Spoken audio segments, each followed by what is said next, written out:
তোর বাড়িতে আমার জন্য একটা ঘর রেখে দিস। ব্যালকানিতে দাঁড়িয়ে বাবার এই কথাটা কানে বেজে যাচ্ছিল বকুলের। তাদের পরিবারটা ছিল খুব ছোট, মেয়ের জন্য বাবা আর বাবার জন্য মেয়ে, হেসে খেলেই কেটে যাচ্ছিল দিনগুলো। বকুলের অনেক ছোটবেলায় তার মা মারা যান। তারপর থেকে বাবাই কোলে পিঠে করে মানুষ করেছেন তাকে।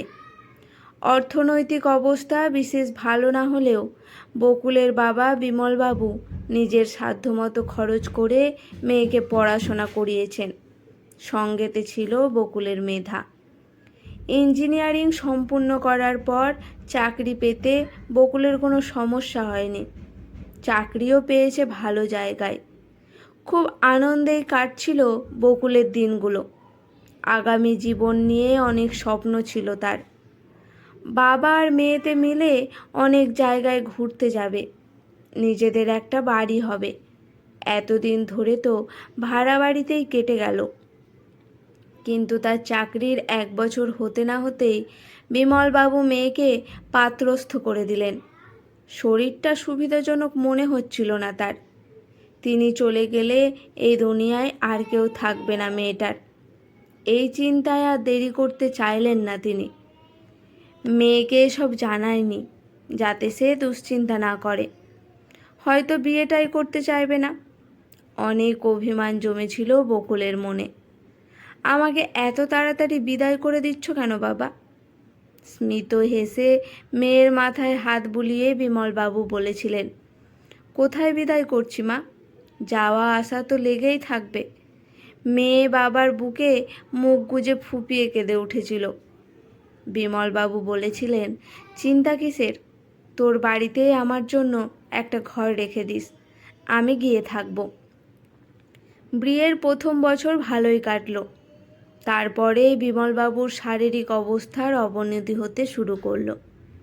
বকুল ঠিক করলো বাবাকে নিজের কাছে এনে রাখবে। সেই মতো জানালো তার স্বামী অর্ণবকে, বাবার শরীরটা ভালো যাচ্ছে না, ভাবছি বাবাকে এখানে এনে রাখবো। মা বাবাকে জানিয়েছ? সেই মতো বকুল তার শ্বশুর শাশুড়ির ঘরে গেল কথাটা জানাতে।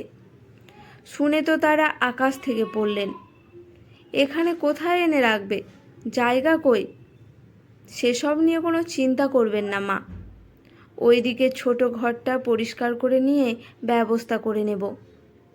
ওই ঘরে কত জিনিসপত্র আছে দেখেছ? সেসব রাখবো কোথায়? হ্যাঁ, কিছু ভাঙাচোরা টেবিল চেয়ার আছে। এমনিতেই তো কোনো কাজে লাগে না। কাজে লাগবে কি লাগবে না সেসব তোমায় ভাবতে হবে না। এরকম আরও 2-4 কথার পর বকুল বুঝতে পারল তার বাবার এখানে আসা নিয়ে বাড়ির লোকজন সম্মত নয়। অগত্যা রোজ অফিস থেকে ফেরার পথে বাবাকে দেখে বাড়ি ফিরত সে। কিন্তু তাতেও আপত্তি। এত রাত্রে বাড়ির বউ ফিরবে, সংসারের কাজকর্ম কে করবে? তাহলে চাকরিটা ছেড়ে দিক। এদিকে ওখানে গিয়ে থাকতে চাইলেও সকলের সমস্যা। বকুলের জেরবার অবস্থা। এই রকমই একদিন মাঝরাতে বকুলের বাবা ইহলোক ত্যাগ করলেন। তার শেষ মুহূর্তে বকুলের আর পাশে থাকা হলো না। নির্জনে নিঃশব্দে চলে গেলেন তিনি। বাবার কাজ মিটে যেতে নিজের সমস্ত জিনিসপত্র গুছিয়ে নিয়ে বকুল বাবার ভাড়া বাড়িতে চলে গেল। যে বাড়িতে তার বাবার শেষ কটা দিনের ঠাঁই হলো না, সেখানে তার থাকার আর কোনো ইচ্ছে নেই। অর্ণব সবটাই দেখে গেল চুপচাপ। বকুলের শ্বশুর শাশুড়ি অনেক রাগারাগি করছিলেন। কোনো উত্তর দেয়নি বকুল। বাড়িওয়ালাকে গিয়ে বলেছিল এবার থেকে ও একাই থাকবে এখানে। বাড়িওয়ালা খুব স্নেহ করতেন তাকে। তিনি আর আপত্তি করেননি।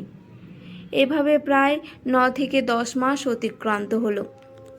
ভাড়া বাড়ি ছেড়ে এখন নিজের ফ্ল্যাটে থাকে বকুল। অর্ণবের ব্যাপার স্যাপার বুঝতে পারে না ও। ওকে ফিরে আসতেও যেমন বলে না, তেমন আবার চিরদিনের মতো সম্পর্ক চুকিয়ে দেওয়ার প্রসঙ্গও তোলে না। মাঝে মধ্যে ফোনে খোঁজ দেয়, দেখা করতেও আসে, চা খেয়ে চলে যায় আবার।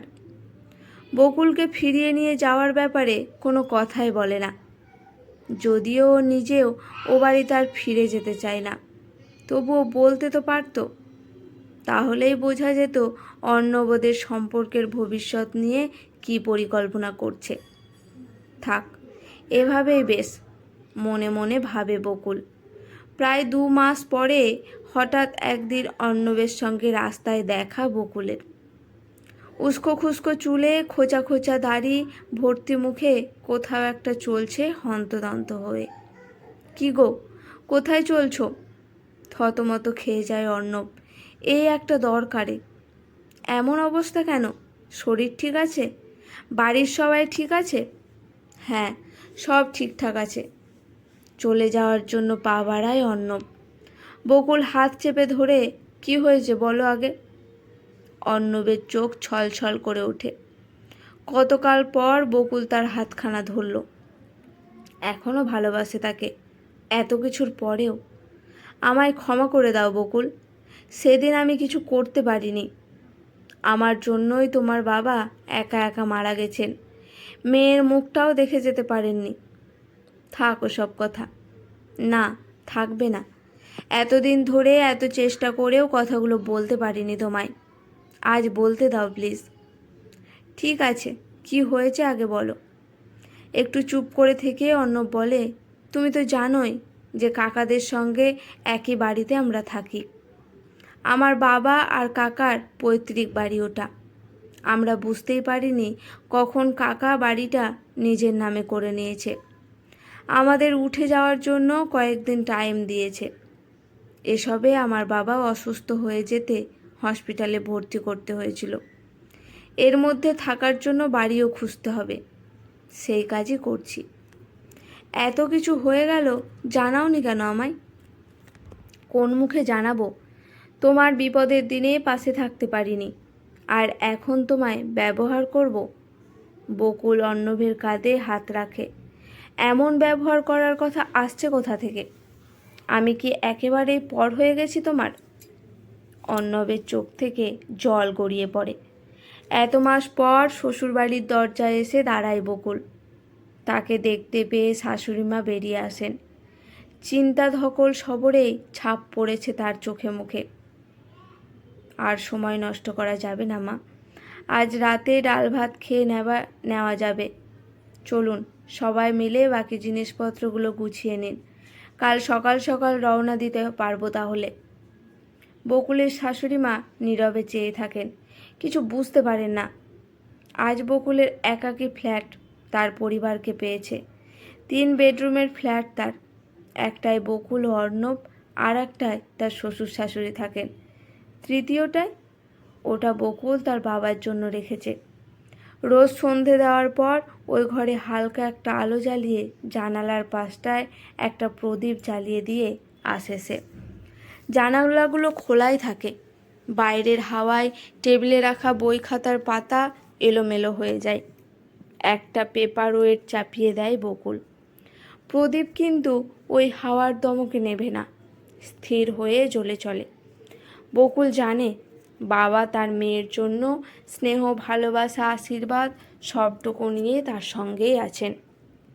বাবার ছবির দিকে তাকিয়ে মনে মনে বলে ওঠে বকুল, অর্ণবের সঙ্গে কখনো ঝগড়া হলে আমি কিন্তু তোমার ঘরটায় থাকতে আসবো বাবা। বকুলের মনে হয় তার বাবা যেন হাসি মুখে বলে উঠলেন, আসিস মা, আসিস। আজকের গল্পটি এখানেই সমাপ্ত। গল্পটি কেমন লাগলো অবশ্যই কমেন্ট করে জানাবেন। যদি ভালো লেগে থাকে চ্যানেলটি সাবস্ক্রাইব করে একটি লাইক করে আমার পাশে থাকবেন।